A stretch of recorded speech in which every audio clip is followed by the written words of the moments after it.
그때가 1998년이었습니다. 지금도 겨울 냄새만 맡으면 그 시절이 먼저 떠오릅니다. 공장 문을 닫던 날이었습니다. 사람들이 하나둘 짐을 싸서 나갔고 나는 끝까지 자리를 지키고 앉아 있었습니다. 책상 위에는 밀린 급여 명단이 있었고 전화기는 하루 종일 울렸습니다. 받지 않았습니다. 받을 용기가 없었습니다. 나는 그날 처음으로 아버지로서 실패했구나라는 생각을 했습니다. 집에 돌아갔을 때 아내는 아무 말도 하지 않았습니다. 밥도 차리지 않았습니다. 그냥 내 앞에 따뜻한 물 한 잔만 놓았습니다. 그게 더 미안했습니다. 딸은 방문을 열고 나를 한참 바라보다가 조용히 말했습니다. 아빠 괜찮아? 나는 웃었습니다. 아버지는 원래 웃는 겁니다.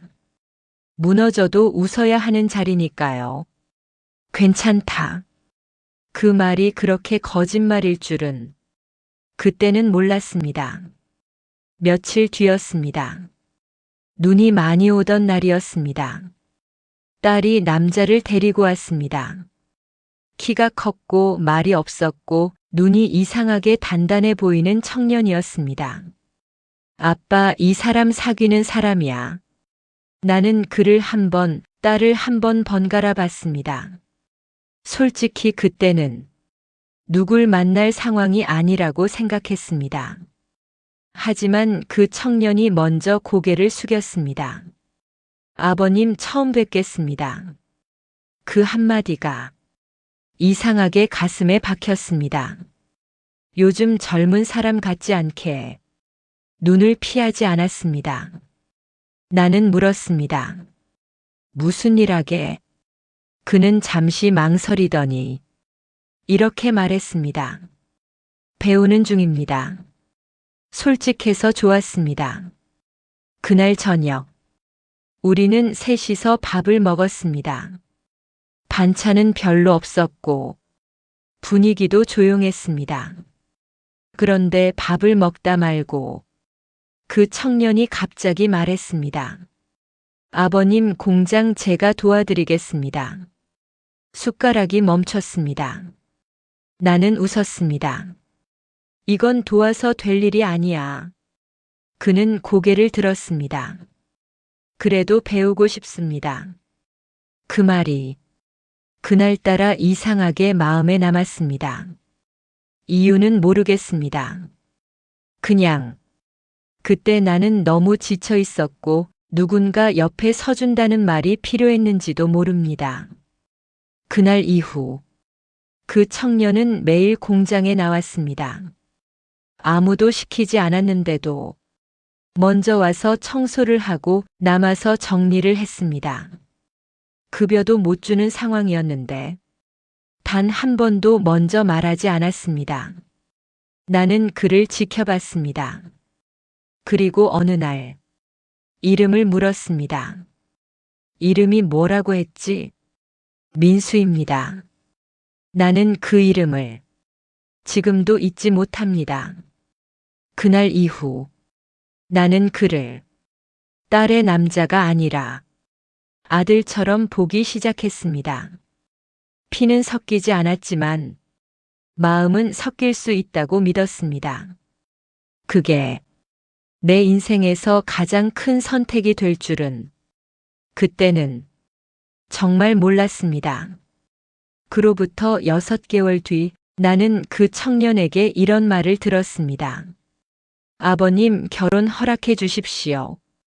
그때 나는 웃으며 허락했습니다. 그리고 그날 결혼식장에서 그 아이 손을 잡고 이런 말을 했습니다. 우리 딸 울리면 안 된다. 그는 분명히 고개를 끄덕였습니다. 그런데 20년 뒤 그 약속이 깨지는 순간을 나는 직접 보게 됩니다. 결혼식 날이었습니다.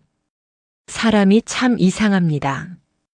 힘들 때는 시간도 느리게 가더니 그날은 왜 그렇게 빨리 지나갔는지 모르겠습니다. 정신없이 식장이 준비되고 친척들이 오고 축하한다는 말이 쏟아졌습니다. 나는 그날 내내 웃고만 있었습니다.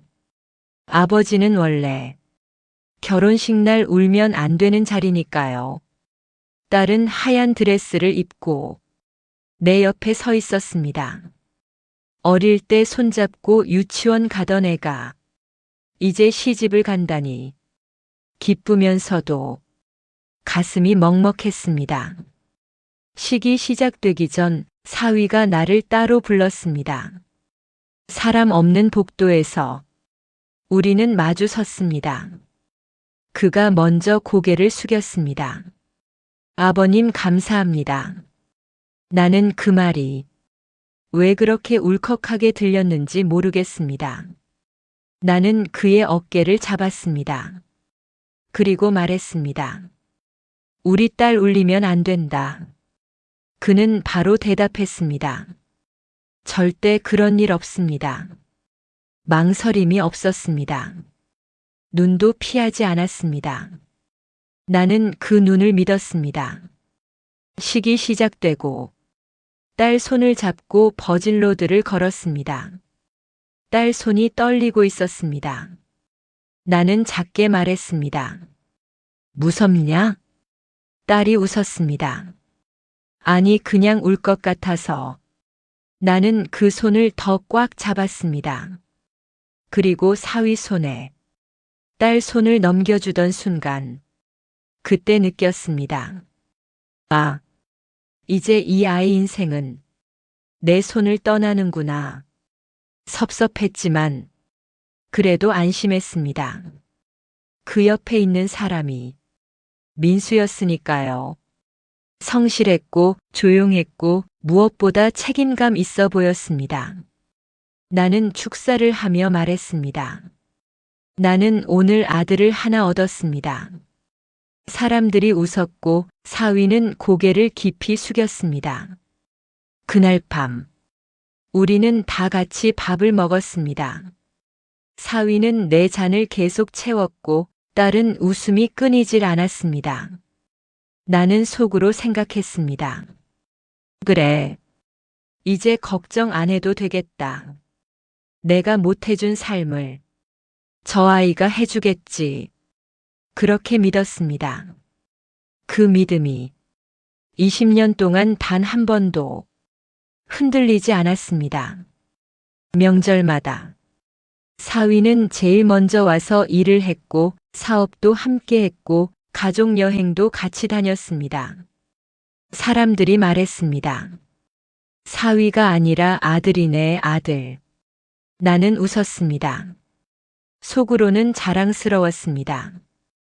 피 한 방울 안 섞였는데도 이렇게 가족이 될 수 있구나 싶었습니다. 그런데 어느 순간부터 딸의 웃음이 줄었습니다. 처음엔 몰랐습니다. 사람 사는 게 다 그렇지, 결혼하면 바쁘고 힘들지. 그렇게 생각했습니다. 딸도 아무 말 안 했습니다. 늘 괜찮다고 했습니다. 그래서 나는 더 의심하지 않았습니다. 아버지는 보고 싶은 것만 보게 됩니다. 믿고 싶은 것만 믿게 됩니다. 그게 얼마나 위험한 일인지 그때는 몰랐습니다. 그로부터 몇 년 뒤였습니다. 늦은 밤 전화 한 통이 걸려왔습니다. 화면에 딸 이름이 떠 있었습니다. 받자마자 말이 없었습니다. 대신 울음소리만 들렸습니다. 아빠. 그 한마디. 나는 직감했습니다. 뭔가 돌이킬 수 없는 일이 시작됐다는 걸. 그 전화는 지금도 귀에서 떠나질 않습니다. 늦은 밤이었습니다. 시계를 보니 11시가 조금 넘은 시간. 딸 이름이 화면에 떠 있었습니다. 이 시간에 전화할 애가 아닌데. 순간 심장이 덜컥 내려앉았습니다. 전화를 받았습니다. 여보세요? 대답이 없었습니다. 대신 숨소리만 들렸습니다. 나는 자리에서 벌떡 일어났습니다. 무슨 일이야, 왜 그래? 그때 딸이 겨우 입을 열었습니다. 아빠. 그 한마디, 그 목소리에서 나는 뭔가 무너지는 소리를 들었습니다. 나 너무 힘들어. 심장이 쥐어짜지듯 아팠습니다. 나는 아무 말도 못했습니다. 무슨 말을 해야 할지 몰랐습니다. 그저 말했습니다. 지금 갈까? 딸이 바로 말했습니다. 아니야. 짧았습니다. 너무 짧아서 더 무서웠습니다. 괜찮아, 그냥 갑자기 생각나서. 그건 괜찮다는 사람이 할 말이 아니었습니다. 나는 계속 물었습니다. 민수랑 무슨 일 있어? 딸은 대답하지 않았습니다. 대신 다른 말을 했습니다. 아빠는 그 사람 믿지? 그 질문이 내 가슴을 찔렀습니다. 나는 잠시 멈췄습니다. 솔직히 말하면 그때도 나는 사위를 믿고 있었습니다. 그래서 이렇게 말했습니다. 그래도 너희 잘 살고 있잖아. 그 순간 전화기 너머가 조용해졌습니다. 그리고 딸이 말했습니다. 그래, 알겠어. 그 말은 포기한 사람의 말이었습니다. 나는 그걸 그때 알아차리지 못했습니다. 전화를 끊고 나서도 한참을 멍하니 서 있었습니다. 아내가 물었습니다. 누구야? 딸. 무슨 일 있어? 나는 대답하지 못했습니다. 괜찮다는 말이 자꾸 마음에 걸렸습니다. 그날 밤 잠이 오지 않았습니다. 딸이 웃던 얼굴이 아니라 전화기 너머에서 떨리던 목소리만 계속 떠올랐습니다. 다음 날 딸 집에 갔습니다. 사전 연락도 안 하고 그냥 찾아갔습니다. 문을 열었을 때 딸이 놀란 얼굴로 서 있었습니다. 아빠. 집안은 조용했습니다. 이상하게도 너무 정리돼 있었습니다. 사람 사는 집 같지가 않았습니다. 나는 일부러 아무 말 안 했습니다. 그냥 물었습니다. 밥 먹었냐? 딸이 웃었습니다. 그 웃음이 어색했습니다. 눈이 웃지 않았습니다. 나는 그걸 그때 처음 봤습니다. 밥을 먹는 동안 딸은 계속 평소처럼 말했습니다. 그런데 민수 이야기는 한 번도 안 했습니다. 나는 그게 더 불안했습니다. 민수는? 그때 딸 손이 잠깐 멈췄습니다. 회사. 짧게 대답했습니다. 그리고 그 뒤로 아무 말도 하지 않았습니다. 나는 더 묻지 못했습니다. 그때 알았습니다. 딸이 말하지 않는 게 아니라 말을 못하고 있다는 걸. 그날 집을 나서면서 나는 처음으로 느꼈습니다. 뭔가 잘못되고 있다는 걸. 아주 오래전부터 조용히 금이 가고 있었다는 걸. 그런데 나는 그걸 지금까지 몰랐다는 걸. 아버지인데도 그날 밤 딸이 잠든 사이 탁자 위에서 작은 종이 하나를 봤습니다. 병원 이름이 적혀 있었습니다. 그리고 날짜. 최근 날짜가 아니었습니다. 3년 전부터 적혀 있었습니다. 나는 손이 떨렸습니다. 딸은 혼자 병원에 다니고 있었던 겁니다. 3년 동안 아무 말도 안 하고 탁자 위에 놓여 있던 종이 한 장. 처음엔 그냥 영수증인 줄 알았습니다.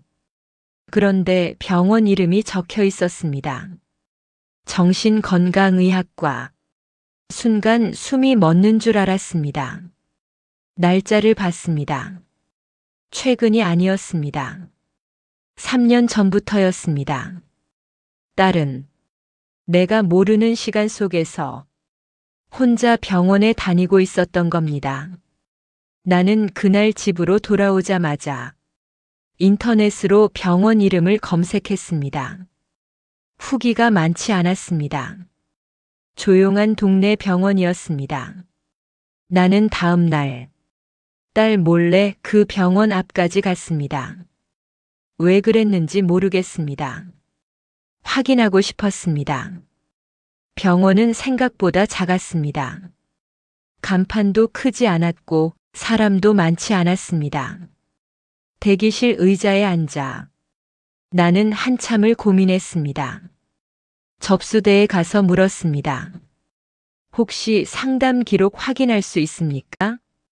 직원이 조심스럽게 말했습니다. 보호자이신가요? 나는 잠시 멈췄습니다. 보호자. 그 단어가 이상하게 가슴에 걸렸습니다. 나는 보호자였습니까? 3년 동안 아무것도 몰랐는데 딸에게 전화를 걸었습니다. 병원 다니고 있었냐? 한참 침묵이 흘렀습니다. 그리고 조용히 말했습니다. 어떻게 알았어? 나는 아무 말도 하지 못했습니다. 딸이 먼저 말했습니다. 말하면 아빠가 속상해할까봐.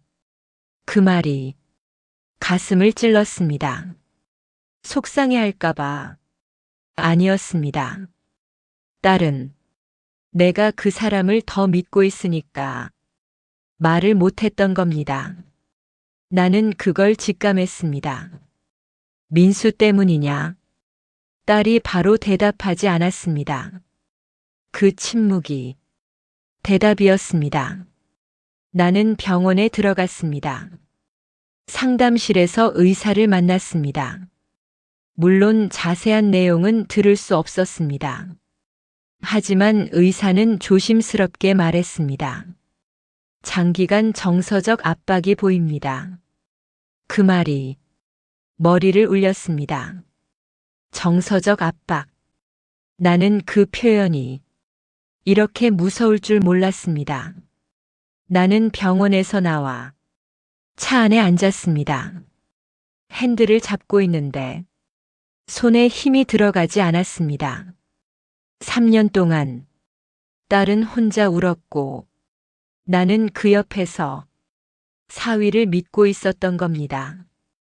그 생각에 숨이 막혔습니다. 아버지로서 나는 완전히 실패했습니다. 그날 밤 딸 집에 다시 갔습니다. 딸은 놀라지 않았습니다. 이미 들킨 사람처럼 조용히 앉아 있었습니다. 나는 물었습니다. 왜 말 안 했어? 딸이 말했습니다. 아빠가 그 사람 믿으니까. 그 말에 아무 말도 할 수 없었습니다. 나는 그 사람을 아들처럼 믿었습니다. 그 믿음이 딸의 입을 막고 있었다는 걸 그날 처음 알았습니다. 나는 그 자리에서 처음으로 사위에게 의심이라는 걸 품었습니다. 하지만 아직은 확신이 아니었습니다. 나는 아직도 마음 한쪽에서 그를 변호하고 있었습니다. 설마 그 한마디가 사람을 얼마나 어리석게 만드는지 그때는 몰랐습니다. 그날 딸이 휴대폰을 내밀었습니다. 아빠, 이거 듣고 판단해. 녹음 파일이었습니다. 재생 버튼이 유난히 크게 보였습니다. 나는 한참을 망설였습니다. 그 버튼을 누르는 순간 20년 믿음이 무너질지도 모른다는 걸 직감하고 있었기 때문입니다. 딸이 내민 휴대폰. 손에 쥐는 순간 묘하게 무거웠습니다. 화면에는 짧은 음성 파일 하나, 파일 이름도 없었습니다. 그냥 녹음 날짜만 적혀 있었습니다. 나는 한참을 재생 버튼 위에서 망설였습니다. 이걸 듣는 순간 되돌릴 수 없을 것 같았습니다. 20년 동안 믿어온 사람의 얼굴이 다른 모습으로 보일까봐 나는 그게 두려웠습니다. 딸이 말했습니다. 끝까지 듣고 판단해. 그 말에 나는 더 이상 피할 수 없었습니다. 재생 버튼을 눌렀습니다. 잠시 정적. 그리고 익숙한 목소리가 흘러나왔습니다. 사위 목소리였습니다. 낮고 차분하고 늘 듣던 말투. 그런데 어딘가 달랐습니다. 차가웠습니다. 지금 나가겠다고. 딸의 울먹이는 소리. 나 너무 힘들어. 짧은 침묵. 그리고 그의 목소리가 다시 들렸습니다. 힘든 건 다 그래. 결혼이 원래 그런 거야. 그 말투. 위로가 아니었습니다. 설득도 아니었습니다. 그냥 막는 말이었습니다. 딸이 말했습니다. 나 상담받고 있어. 그때 사위 목소리가 낮아졌습니다. 그런 거 하지 마. 왜? 집안 망신이야. 나는 그 자리에서 숨을 멈춘 것 같았습니다. 집안 망신. 딸이 울음을 삼켰습니다. 나 혼자 너무 버거워. 그리고 들린 말. 나는 평생 잊지 못할 겁니다. 당신 아버지 돈 아니면 당신 아무것도 아니야. 손에 쥐고 있던 휴대폰이 미끄러질 뻔했습니다. 그 말은 딸에게 한 말이 아니라 나에게 한 말처럼 들렸습니다. 내 돈, 내 공장, 내 도움. 그걸 알고 그 위에서 말하고 있었습니다. 딸은 아무 말도 하지 못했습니다. 대신 작게 흐느끼는 소리만 들렸습니다. 그는 계속 말했습니다. 이 집도 생활도 다 내가 유지하는 거야. 그 말에 나는 주먹을 꽉 쥐었습니다. 피가 날 정도였습니다. 20년 동안 봐온 얼굴이 순간 낯설어졌습니다. 그 사람은 내가 알던 민수가 아니었습니다. 파일이 끝났습니다. 짧은 소리, 그리고 정적. 나는 한동안 말을 할 수 없었습니다. 딸도 고개를 숙이고 있었습니다. 나는 겨우 물었습니다. 이게 언제야? 작년. 그러면 나는 바로 옆에서 웃고 있었던 시간입니다. 명절에 함께 밥 먹고 여행도 가고 손주 생일도 축하하던 그 시간. 그 속에서 딸은 혼자 무너지고 있었던 겁니다. 나는 아버지였는데 아무것도 몰랐습니다. 그 사실이 가장 견디기 힘들었습니다. 분노보다 죄책감이 먼저였습니다. 나는 딸을 보지 못했습니다. 눈을 마주칠 용기가 없었습니다. 그날 처음으로 생각했습니다. 이 사람을 정말 몰랐구나. 20년 동안 내가 보고 싶었던 모습만 보고 믿고 싶었던 말만 믿었구나. 그 생각이 들자 몸이 떨렸습니다. 그날 밤 집에 돌아와도 귀에서 그 목소리가 떠나지 않았습니다. 당신 아버지 돈 아니면 당신 아무것도 아니야. 그 말이 계속 반복됐습니다. 나는 그날 잠을 이루지 못했습니다. 그리고 처음으로 결심이라는 걸 마음속에 품었습니다. 아직은 작았지만 분명히 생겨났습니다. 이대로 두면 안 된다는 생각. 다음 날, 나는 공장으로 갔습니다. 서류를 하나씩 꺼냈습니다. 그리고 처음으로 지분 계약서를 다시 봤습니다. 그때 알았습니다. 공장은 공동명의였지만 실제 지분은 사위가 더 많았습니다. 내가 직접 서명했던 서류였습니다. 다음 날 아침 나는 평소보다 일찍 공장으로 갔습니다. 사람들이 출근하기 전 조용한 시간이 필요했습니다. 사무실 문을 열고 들어갔을 때 예전 냄새가 났습니다. 기계 냄새, 기름 냄새, 그리고 내 인생 냄새. 나는 책상 서랍을 열었습니다. 한 번도 다시 꺼내본 적 없는 서류철이 있었습니다. 공장 설립 서류, 지분 계약서, 명예 이전 문서. 모든 게 그 안에 있었습니다. 그때는 가족끼리 하는 일이라 숫자를 자세히 보지 않았습니다. 믿었기 때문입니다. 그게 지금 생각하면 가장 큰 실수였습니다. 나는 계약서를 하나씩 펼쳤습니다. 처음엔 아무 느낌도 없었습니다. 그런데 페이지를 넘기다가 손이 멈췄습니다. 지분 비율, 내 이름, 사위 이름, 숫자가 내가 기억하던 것과 달랐습니다. 나는 다시 확인했습니다. 그리고 그 자리에서 한참을 움직이지 못했습니다. 공장은 공동명의였습니다. 하지만 실제 지분은 사위가 더 많았습니다. 내가 직접 서명했던 서류였습니다. 날짜를 보니 몇 년 전 사업이 다시 커지기 시작하던 시기였습니다. 나는 그때를 기억합니다. 사위가 말했습니다. 아버지, 투자 구조상 이렇게 해야 세금이 줄어듭니다. 나는 물어보지도 않았습니다. 믿었으니까, 가족이니까. 그 말 한마디로 나는 도장을 찍었습니다.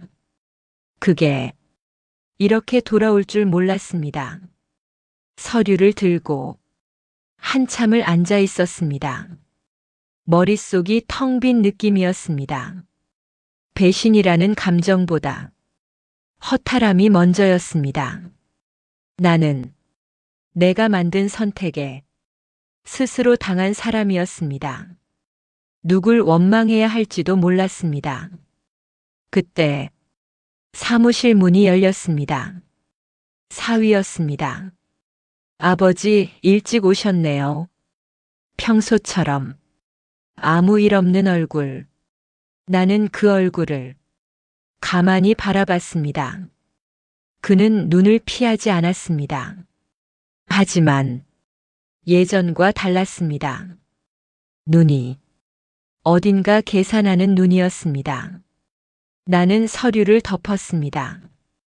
아직은 아무 말도 하지 않았습니다. 그가 먼저 말했습니다. 요즘 공장 분위기 괜찮습니다. 다음 분기 매출도 좋아질 것 같아요. 나는 고개만 끄덕였습니다. 그리고 그 순간 깨달았습니다. 이 사람에게 나는 아버지가 아니라 사업 파트너였다는 걸, 그 사실이 더 아팠습니다. 20년 동안 나는 가족이라고 믿었는데 그는 처음부터 계산하고 있었던 걸지도 모릅니다. 나는 그날 처음으로 생각했습니다.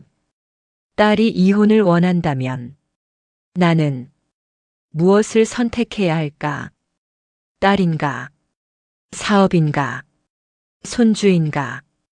그 질문이 머릿속에서 떠나질 않았습니다. 그날 저녁 나는 사위를 따로 불렀습니다.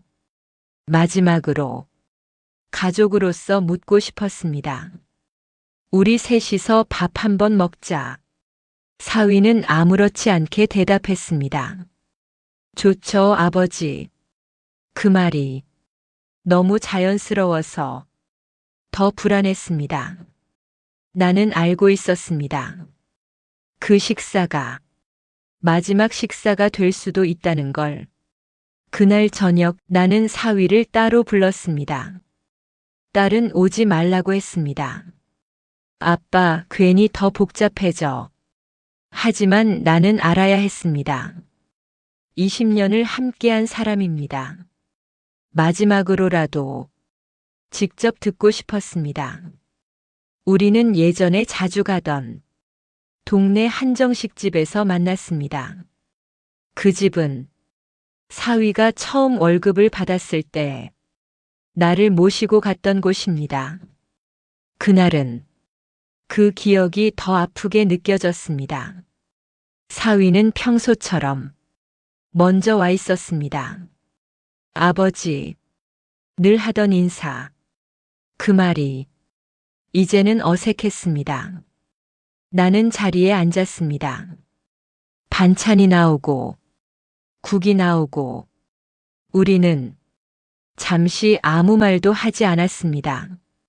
나는 일부러 밥을 한 숟갈 떠먹었습니다. 입에 들어가는지 맛이 있는지도 몰랐습니다. 그리고 천천히 말을 꺼냈습니다. 딸이 힘들다더라. 사위의 손이 잠깐 멈췄습니다. 아주 잠깐. 하지만 나는 놓치지 않았습니다. 그는 곧 웃었습니다. 아버지, 요즘 애들이 원래 예민합니다. 그 말투. 나는 녹음 파일에서 들었던 그 목소리를 떠올렸습니다. 차분하지만 상대 말을 막는 말투. 나는 더 직접적으로 물었습니다. 병원 다니는 거 알고 있었냐? 사위가 나를 봤습니다. 이번엔 눈을 피하지 않았습니다. 네. 제가 그만두라고 했습니다. 나는 숨을 들이켰습니다. 왜? 그는 태연하게 말했습니다. 괜히 기록 남으면 아이한테도 안 좋고 집안 이미지도 그렇고. 집안 이미지. 그 말에 나는 숟가락을 내려놓았습니다. 이미지 때문에 사람이 무너져도 되냐? 사위 표정이 처음으로 굳었습니다. 하지만 금방 다시 차분해졌습니다. 아버지, 오해가 있으신 것 같은데요. 그 말이 기름을 부었습니다. 나는 처음으로 목소리를 낮게 깔았습니다. 녹음 파일 들었다. 그 순간 사위 눈이 달라졌습니다. 잠깐, 아주 잠깐 흔들렸습니다. 하지만 그는 곧 고개를 끄덕였습니다. 그날은 감정이 격해서 그랬습니다. 나는 물었습니다. 당신 아버지 돈 아니면 아무것도 아니다. 그 말도 감정이었냐? 식당 안이 조용해진 것 같았습니다. 사위는 입을 다물었습니다. 그리고 천천히 말했습니다. 사업 현실을 말한 겁니다. 그 말에 가슴이 쿵 내려앉았습니다. 현실. 그에게 나는 현실이었습니다. 아버지가 아니라. 그는 이어 말했습니다. 아버지, 솔직히 말씀드리면 이 사업 지금 구조상 제가 빠지면 더 위험합니다. 그 말이 협박처럼 들렸습니다. 딸이 이혼하면 다 같이 힘들어집니다. 그는 끝까지 감정을 드러내지 않았습니다. 오히려 차분했습니다. 그 차분함이 더 무서웠습니다. 나는 깨달았습니다. 20년 동안 나는 그를 아들로 봤지만 그는 늘 계산하고 있었을지도 모른다는 걸. 그날 식사는 끝까지 평온하게 끝났습니다. 고함도 없었고 주먹도 없었습니다. 하지만 무너지는 소리는 분명히 들렸습니다. 신뢰가 완전히 깨지는 소리였습니다. 식당을 나와 주차장에서 마주 섰습니다. 사위가 말했습니다. 아버지, 괜히 감정적으로 판단하지 마십시오. 나는 그 말을 듣고 처음으로 확신했습니다. 이 사람은 자기 중심으로만 생각한다는 걸. 나는 조용히 말했습니다. 난 감정이 아니라 딸을 본다. 그는 아무 말도 하지 않았습니다. 그 침묵이 우리 관계의 끝을 말해주고 있었습니다. 집으로 돌아오자 손주가 달려와 안겼습니다. 할아버지, 나는 아이를 안았습니다. 그 아이는 아무것도 모르는 얼굴이었습니다. 그런데 그날 밤 손주가 뜻밖의 말을 했습니다. 할아버지, 엄마는 왜 맨날 울어요? 그 한마디에 나는 숨이 멎는 줄 알았습니다. 아이도 알고 있었던 겁니다. 이제 선택해야 했습니다. 사업이냐, 손주냐, 딸이냐. 하지만 나는 알아야 했습니다. 그날 저녁 집에 들어서자마자 손주가 달려왔습니다. 할아버지, 아무것도 모르는 얼굴로 내 다리에 매달렸습니다. 나는 아이를 번쩍 안아 올렸습니다. 이 아이는 내가 처음 안아본 날부터 내 전부였습니다. 작은 손, 따뜻한 체온. 나는 그 온기가 이 집을 지켜줄 거라고 믿었습니다. 하지만 그날 밤 그 믿음이 흔들렸습니다. 손주는 내 무릎 위에 앉아 텔레비전을 보다가 불쑥 물었습니다. 할아버지, 응? 아이는 아무렇지 않게 말했습니다. 엄마는 왜 맨날 울어요? 순간 시간이 멈춘 것 같았습니다. 나는 아이를 내려다봤습니다. 장난이 아니었습니다. 진지한 얼굴이었습니다. 엄마가 울어? 아이는 고개를 끄덕였습니다. 아빠가 소리내면 엄마 방에 들어가서 울어. 그 말에 가슴이 쿵 내려앉았습니다. 나는 아이를 꼭 안았습니다. 아이는 그저 궁금해서 묻는 것이었습니다. 하지만 나는 알고 있었습니다. 아이도 이미 집안의 공기를 느끼고 있다는 걸. 어른들이 숨긴다고 아이들이 모르는 게 아닙니다. 아이들은 말하지 않을 뿐입니다. 나는 웃는 척하며 말했습니다.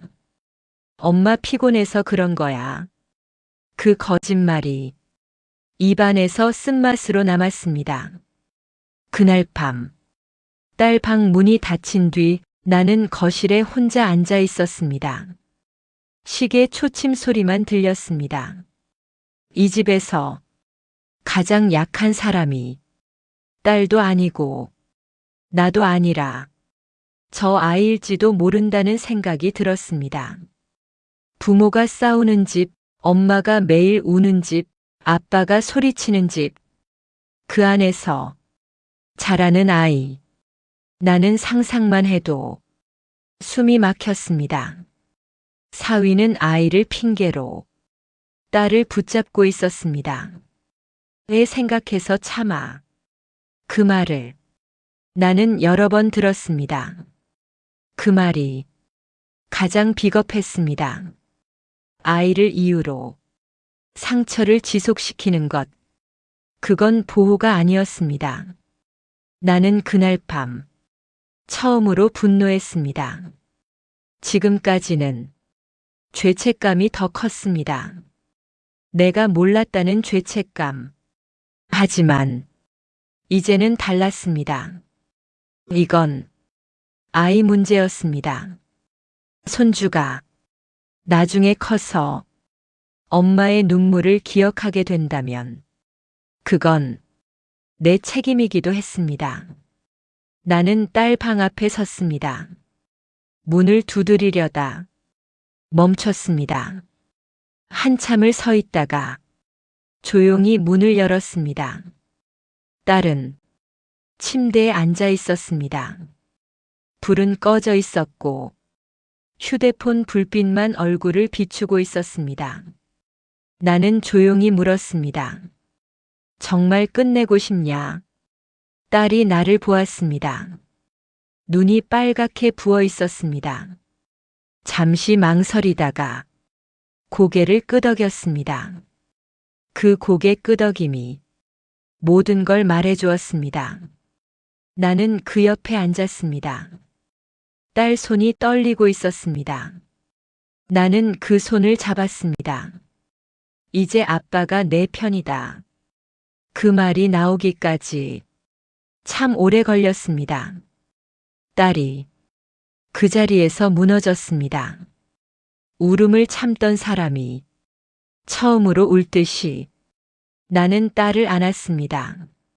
그리고 속으로 결심했습니다. 사업이 무너지더라도, 지분이 날아가더라도 이 집의 눈물은 끝내야겠다고.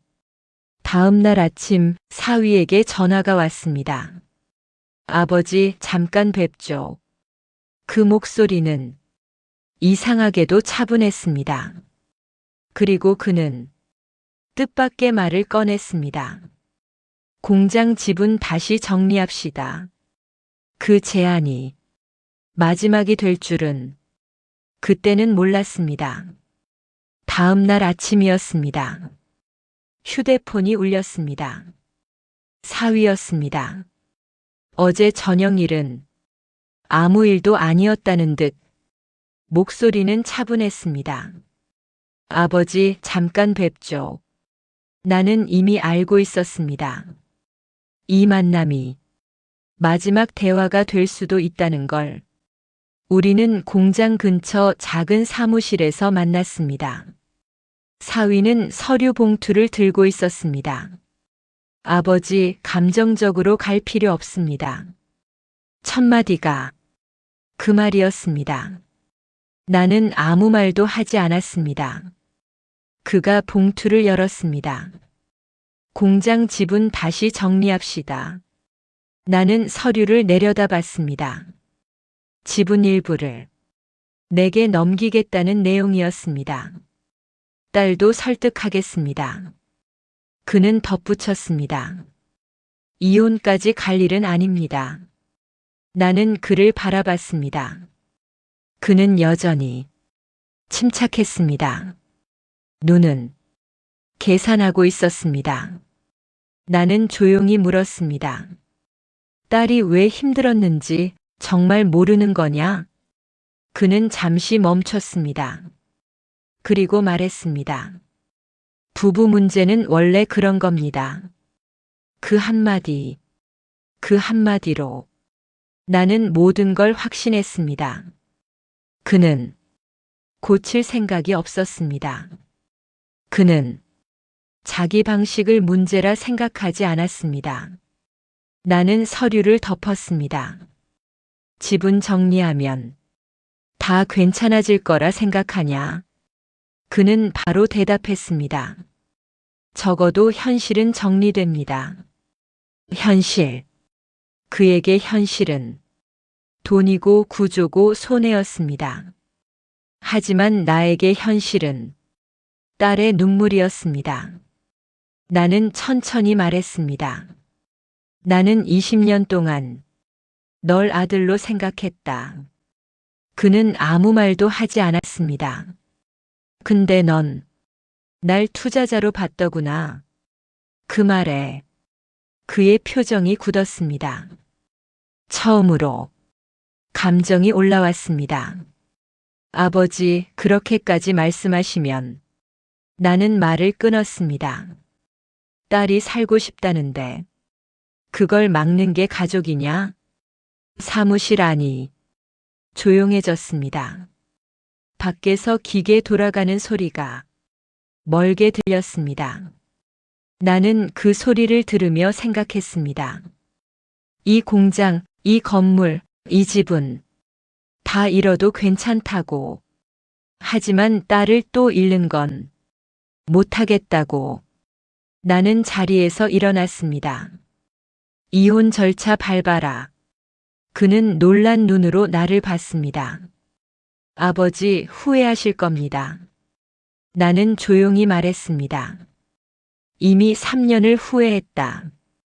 그 말은 내 자신에게 하는 말이기도 했습니다. 딸이 혼자 울던 3년. 나는 사위를 믿고 있었던 3년. 그 시간은 돌릴 수 없었습니다. 하지만 지금은 선택할 수 있었습니다. 나는 문을 열고 나왔습니다. 바람이 세게 불었습니다. 이상하게도 가슴은 조용했습니다. 무섭지 않았습니다. 처음으로 아버지답게 선택한 느낌이었습니다. 법원 날짜가 잡혔습니다. 그리고 그날 사위가 마지막으로 제안했습니다. 아버지, 아직 늦지 않았습니다. 나는 그를 마지막으로 바라봤습니다. 그 눈에 처음으로 두려움이 보였습니다. 하지만 내 마음은 이미 정해져 있었습니다. 법원 앞이었습니다. 겨울이었습니다. 찬 바람이 얼굴을 스쳤습니다. 이상하게도 그날은 떨리지 않았습니다. 오히려 오래 준비해온 날처럼 느껴졌습니다. 딸은 내 옆에 서 있었습니다. 손을 꼭 잡고 있었습니다. 어릴 때 길 건널 때처럼 그 손이 이렇게 작았나 싶었습니다. 얼마나 혼자 버텼을까? 나는 딸 손을 더 꽉 잡았습니다. 조금 뒤 사위가 걸어왔습니다. 정장을 입고 평소처럼 단정했습니다. 하지만 눈빛이 달랐습니다. 피곤해 보였습니다. 우리 앞에 섰습니다. 잠시 아무 말도 하지 않았습니다. 그리고 먼저 입을 열었습니다. 아버지, 그 말이 예전처럼 들리지 않았습니다. 나는 대답하지 않았습니다. 그가 말했습니다. 아직 늦지 않았습니다. 아이 생각하셔야죠. 나는 그 말을 듣고 잠시 눈을 감았습니다. 예상했던 말이었습니다. 하지만 이제는 흔들리지 않았습니다. 나는 천천히 말했습니다. 아이 생각해서 여기까지 온 거다. 그는 고개를 들었습니다. 처음으로 눈에 감정이 보였습니다. 제가 그렇게까지 나쁜 사람입니까? 그 질문이 가슴을 스쳤습니다. 나는 바로 대답하지 않았습니다. 한 사람을 한마디로 정의할 수는 없습니다. 20년을 함께한 사람입니다. 좋은 순간도 많았습니다. 나를 아버지라고 부르던 순간도, 함께 웃던 날도, 손주를 처음 안겨주던 날도, 그 모든 시간이 거짓은 아니었습니다. 그래서 더 아팠습니다. 나는 조용히 말했습니다. 난 널 미워하려는 게 아니다. 그가 나를 봤습니다. 다만 여기서 멈춰야 할 인연이라는 거다. 그 말이 끝나자 아무도 말을 하지 않았습니다. 법원 문이 열렸습니다. 우리는 안으로 들어갔습니다. 절차는 생각보다 짧았습니다. 서류 확인, 도장, 몇 가지 질문. 그리고 끝이었습니다. 20년 인연이 종이 몇 장으로 정리됐습니다. 밖으로 나왔을 때 하늘이 흐려 있었습니다. 딸이 내 옆에서 조용히 울고 있었습니다. 나는 아무 말도 하지 않았습니다.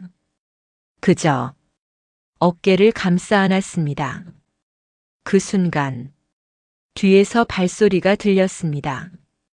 사위였습니다. 마지막으로 나를 불렀습니다. 아버지. 나는 돌아봤습니다. 그는 한참을 망설이다가 말했습니다. 그동안 감사합니다. 그 말이 처음으로 진심처럼 들렸습니다. 나는 고개를 끄덕였습니다. 그리고 이렇게 말했습니다. 나도 고마웠다. 그 말이 마지막이었습니다. 우리는 더 이상 가족이 아니었습니다. 그는 다른 길로 걸어갔고 나는 딸과 함께 걸었습니다. 손주가 뛰어와 딸을 안았습니다. 그 아이는 여전히 웃고 있었습니다. 그 웃음을 보며 나는 생각했습니다. 그래, 이 선택은 틀리지 않았다고. 사업은 다시 할 수 있고 돈은 다시 벌 수 있지만 사람의 마음은 다시 늦기 전에 지켜야 한다고. 나는 딸 손을 잡았습니다. 이제 집 가자. 그 말이 이상하게도 편안했습니다. 20년 인연은 끝났지만 나는 다시 아버지가 되었습니다.